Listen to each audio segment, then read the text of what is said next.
C'est une nouvelle qui est tombée aux alentours de 23h30 ce samedi soir. Karim Benzema, forfait pour la Coupe du Monde, touché au quadriceps de la cuisse gauche. Un samedi noir pour l'équipe de France, après avoir vu notamment quelques semaines auparavant, les forfaits de Paul Pogba, N'Golo Kanté, Mike Maignan, Presnel Kimpembe pour ne citer que. Voici maintenant l'attaquant phare peut-être de l'équipe de France, au même titre que Kylian Mbappé, le Ballon d'Or tout simplement, qui déclare forfait donc pour la Coupe du Monde, qui était, comme l'a dit Didier Deschamps, son objectif majeur. Il reprenait, pardonnez-moi, l'entraînement collectif.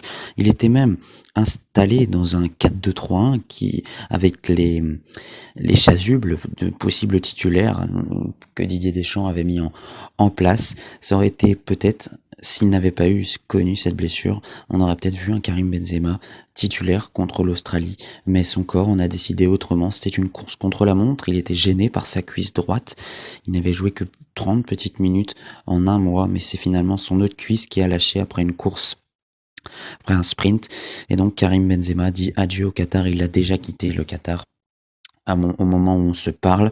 Cette blessure rappelle par ailleurs celle de Paul Pogba, qui s'était blessé musculairement, qui avait demandé une charge de travail plus importante pour être à 100% pour la Coupe du Monde. Il s'était blessé musculairement entre-temps. Un autre, bien évidemment, forfait de taille, Karim Benzema qui quitte les Bleus, euh,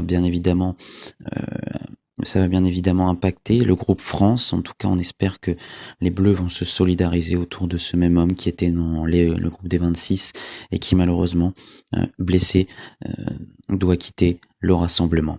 L'histoire de la Coupe du Monde avec Karim Benzema, elle est terrible. Une seule participation en 2014. Elle avait tellement bien commencé pourtant cette Coupe du Monde avec 3 buts en 2 matchs, mais derrière une élimination en quart de finale où Karim Benzema notamment n'avait pas réussi à effacer le meilleur gardien du monde, Manuel Neuer, qui était donc avec la Mannschaft. On avait perdu 1-0 contre l'Allemagne. 2 non-sélections en 2010 en Afrique du Sud. Raymond Domenech n'avait pas décidé de le prendre. Et en 2018, on se rappelle bien évidemment de cette affaire où il était lié avec Mathieu Valbuena en 2018 et il n'avait pas été pris par Didier Deschamps. Les relations étaient brouillées entre les deux hommes. Puis il avait quand même entre-temps effectué un euro. Donc on entrevoyait bien évidemment le meilleur pour Karim Benzema à la Coupe du Monde 2022, mais une blessure a donc malheureusement obligé Karim Benzema à déclarer forfait.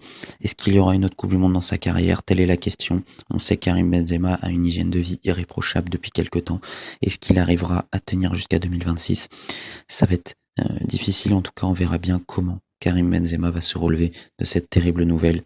Il y en a plein bien sûr qui ont dû déclarer forfait au dernier moment, mais c'est peut-être le pire des scénarios pour l'ensemble des joueurs, c'est-à-dire qu'il a 35 ans, Karim Benzema, et que malheureusement, peut-être qu'il ne pourra plus jouer de Coupe du Monde, et au vu des convenus qu'il a connus auparavant, c'est une nouvelle terrible pour sa carrière. Les solutions sans Karim Benzema, en tout cas on va parler dispositif un instant, on partait sur un 4-2-3-1 avant ce match contre l'Australie, comme en 2018, et qui pourrait profiter donc de cette blessure? Et oui, car même s'il y a blessure, quelqu'un pourra profiter, il faudra bien remplacer Karim Benzema, et bien cela pourrait être Ousmane Dembélé, un quatuor, Mbappé, Griezmann, Dembélé, Giroud pourrait se dessiner, et donc bien évidemment un autre joueur, on va en profiter, c'est Olivier Giroud, qui devrait être maintenant l'attaquant phare de l'équipe de France, l'attaquant phare, l'avant-centre phare de l'équipe de France, après cette malheureuse blessure de Karim Benzema. La question, c'est est-ce que la France va jouer en 4-2-3-1 ou en 4-3-3? C'est une bonne question. Est-ce que ce sera un quatuor offensif ou un trio offensif?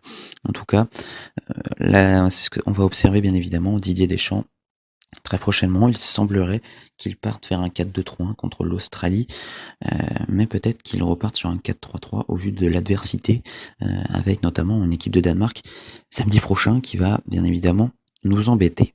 Un remplaçant, Karim Benzema, Didier Deschamps a jusqu'à lundi pour essayer d'en prendre un 26e homme peut-être. Les prétendants sont au nombre de 4 ou 5. On parle de Wissam Ben Yedder, l'avant-centre de l'AS Monaco. On parle de Martin Terrier, un novice qui joue au Stade Rennais, bien évidemment, vous le connaissez. Et beaucoup de personnes ont envie qu'il vienne en équipe de France car il est très très bon en Bretagne. On parle de Moussa Diaby qui serait bien évidemment un profil bien différent, mais qui est très en forme en ce moment, voire même de Thomas Lemar. Là aussi, c'est un profil différent, mais sa technique peut amener bien évidemment bien des qualités à l'équipe de France. En tout cas, donc c'est un véritable coup dur pour nos Bleus.